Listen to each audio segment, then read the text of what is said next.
My client is a retired NIS member, officer, and he was concerned by the statements or utterances made by the Deputy President regarding the lack of giving proper information or intelligence to the President of Kenya, Honorable William Samoei Ruto.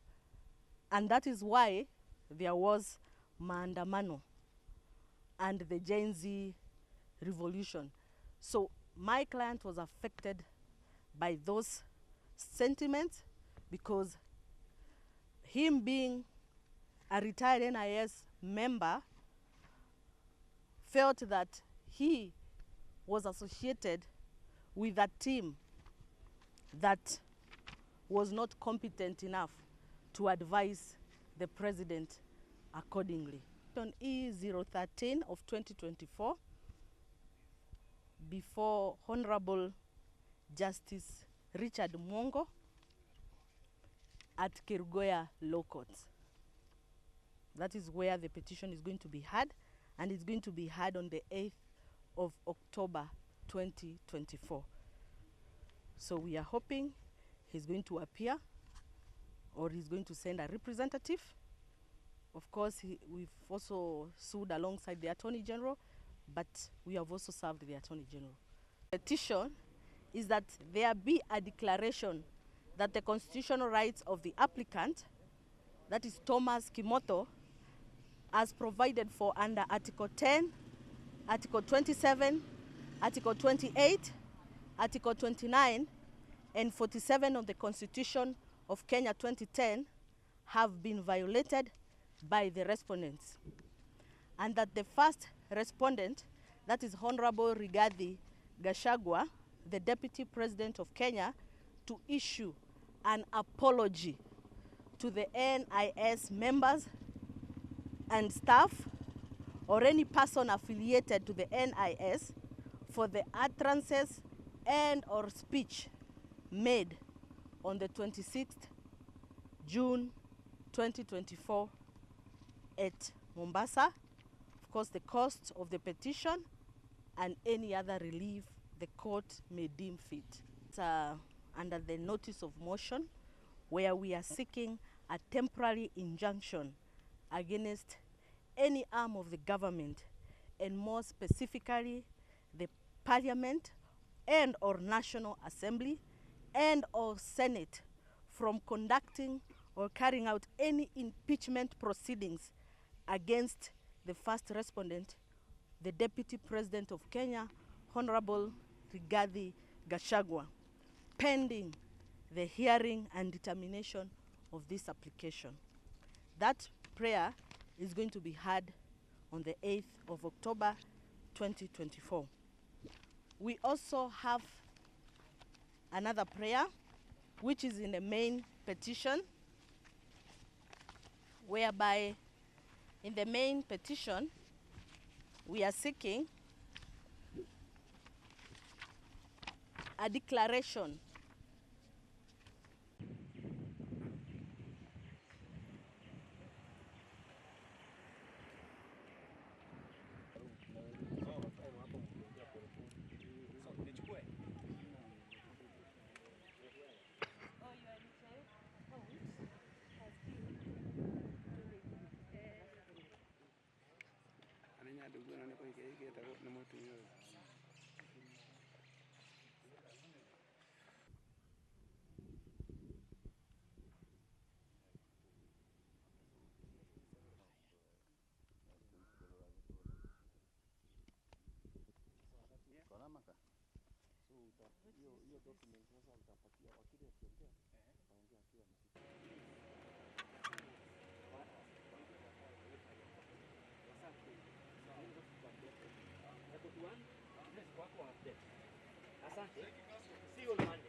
This meeting comes at a very crucial time as we continue to strive for a more inclusive, equitable, and just society.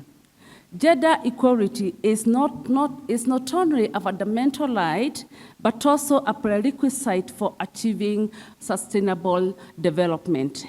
When women and girls are empowered, entire communities thrive, economies grow, and nations prosper. The inclusion of women in peace building and conflict resolution is not just an issue of gender equality, it is a matter of ensuring sustainable peace.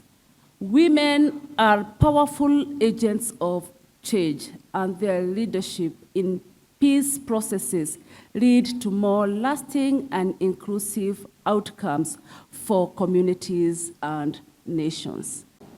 We must realize that governments must perhaps institutionalize some gender sensitivity analysis of their budgets and be able to figure out that in the resource allocation, as we look at our priorities, to what extent can we say that these resources are directed and targeted to issues that are sensitive to women?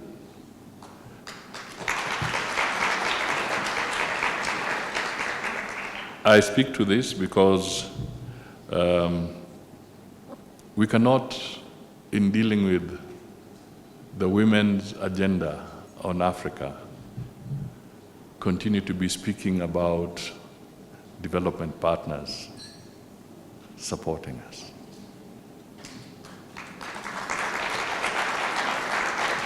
If we truly believe that our women in Africa and globally are important, and let me just focus on Africa, then let us start with our own parliaments. Let us start with our own county assemblies. How gender sensitive are the budgets that they approve, that they formulate and approve? Because this business of saying that we shall always depend on our partners is dangerous.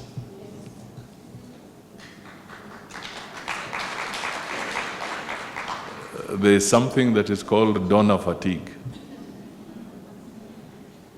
And we could reach a point where we might come into contact with the donor fatigue sooner than later. So it is important as people from the continent of Africa, where a lot of these conflicts are emerging, to take a more serious look at ourselves, our processes, and our practices, and start allocating more resources so that we put our money where our mouths are.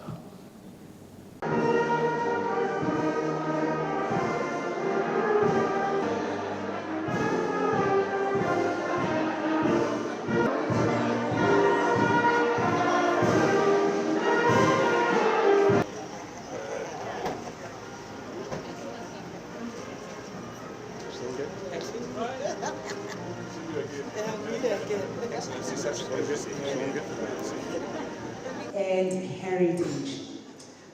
Once the Honorable Musalia.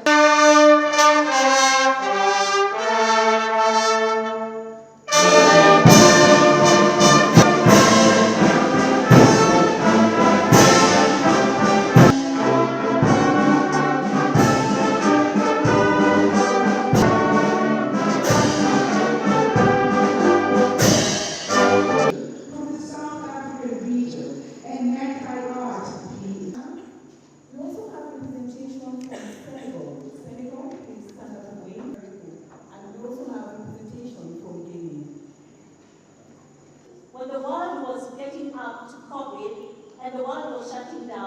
the government and non-state actors and develop our first NAP. The first NAP. Please stand up and wave, and let's applaud them as they stand up to wave. Tanzania. Recognize ICGR, that is happening in the opportunity to also recognize the regional bodies represented. Women, Peace and Security. Before I talk about this conference, I want to add a role and hard capacity to make decisions on women, peace and security. So Country, Karibuni Sana, you're not forgotten. Now, at this point, we're going to invite the rest of the languages. Please fill up. It goes without saying that Finland is a strong supporter of the women, peace and security agenda. Our recently revised foreign and security policy did not revise Finland's strong commitment to continue to promote the national and international implementation of the resolutions of the UN Security Council on women, peace and security. But let me also, especially in a country with a median age of 19, underline the importance of youth, peace and security, which is another task which we must take. Now, our own fourth National Action Plan, extending from 2023 to 2027, was developed in a broad-based stakeholder collaboration. Its key objective is to strengthen women's participation in the area of peace and security, and thereby support efforts to build sustainable peace. Now, Finland and the Republic of Kenya, we have actually a long, fruitful history on 1325. For over a decade, we've supported Kenya in her efforts to drive forward the WPS agenda through development, implementation, and evaluation of Kenya's national action plans, the first and the second one. Let me note that when Kenya was preparing the first one, she got support from Miss Elizabeth Wren, who visited here, who was actually the first female Minister of Defense in Europe. Going forward, I have to say that I'm really, really impressed by what I see in Kenya. I really applaud the top female leadership in the Kenyan security sector. We have seen present and former cabinet secretaries of defense. And let me also recognize the historic appointment of Major General Fatuma Ahmed as the commander of the Kenya Air Force earlier this year. This is really groundbreaking. It is encouraging to see the great efforts that the UN is making. All the partners, Kenya and other countries, towards restoring peace in the conflict-prone areas. Kenya leads in sub-Saharan Africa in putting in office key persons in leaderships. I must applaud the government of Kenya for putting women in leadership positions to speak on matters security. My counterpart, Ambassador Monica Juma, we have General Fatma, we have the CS currently on matters national defense, Soipan Tuya, just to mention but a few. So this demonstrates that Kenya is actually leading within sub-Saharan Africa in showcasing and ensuring that women are actually at the decision-making table. Women and children are the biggest casualties of conflict in the world. Over the years, Kenya has experienced various conflicts, including interethnic clashes, political violence, terrorism, and these conflicts has disproportionately affected women and children over time.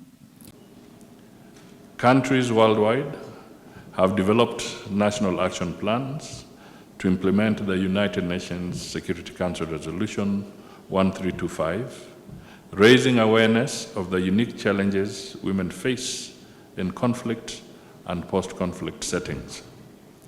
In Kenya and many African countries, women are included as key stakeholders in peace processes, with their voices being heard in negotiations and decision-making.